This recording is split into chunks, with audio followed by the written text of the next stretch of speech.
Assalamualaikum warahmatullahi wabarakatuh. Tanchihao, Manakum. Rasuah, ia tidak mudah dengan jumlah yang besar, tetapi ia bermula dengan alasan sikit apa. Namun dari situlah kejujuran mula hilang dan padahnya akan berpanjangan.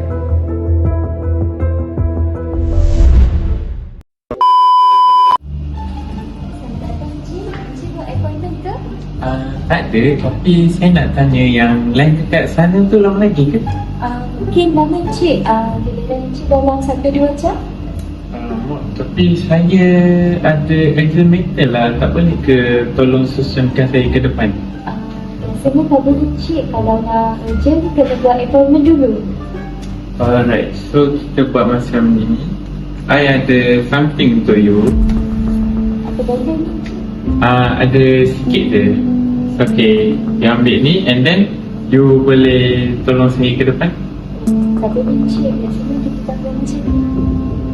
Oh, tapi ni banyak ni. You boleh buat macam-macam dengan duit ni.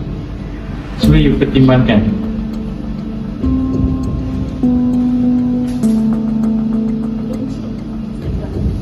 Mari.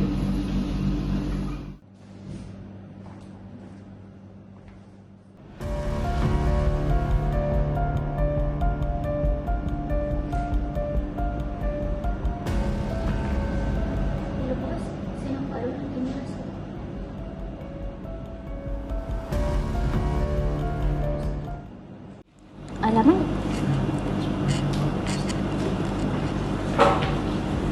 Putri, bagi Encik dulu boleh? Dah ada buat appointment ke? Ya, dah buat. Oh, kalau masa tu Encik ni dah buat appointment. Sorry ya Encik.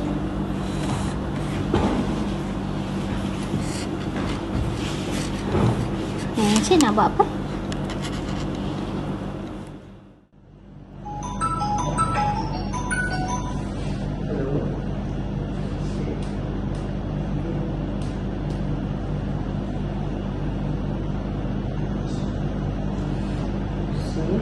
Masuk ofis saya sekarang.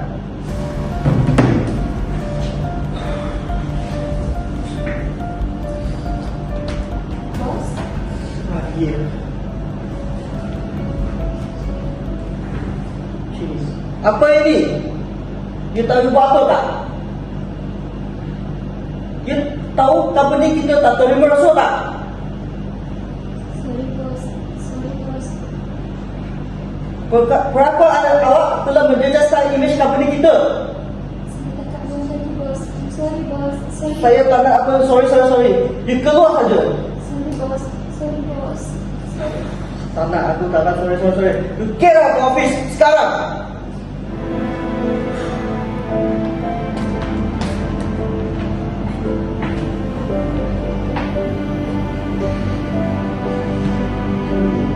Ayo, lepas ni macam mana saya nak cari kerja ni?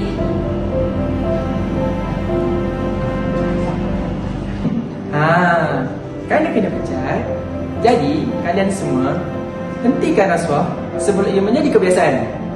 Pilih integriti dalam setiap tindakan kerana rasuah kecil hari ini akan memberi padah yang besar pada masa depan.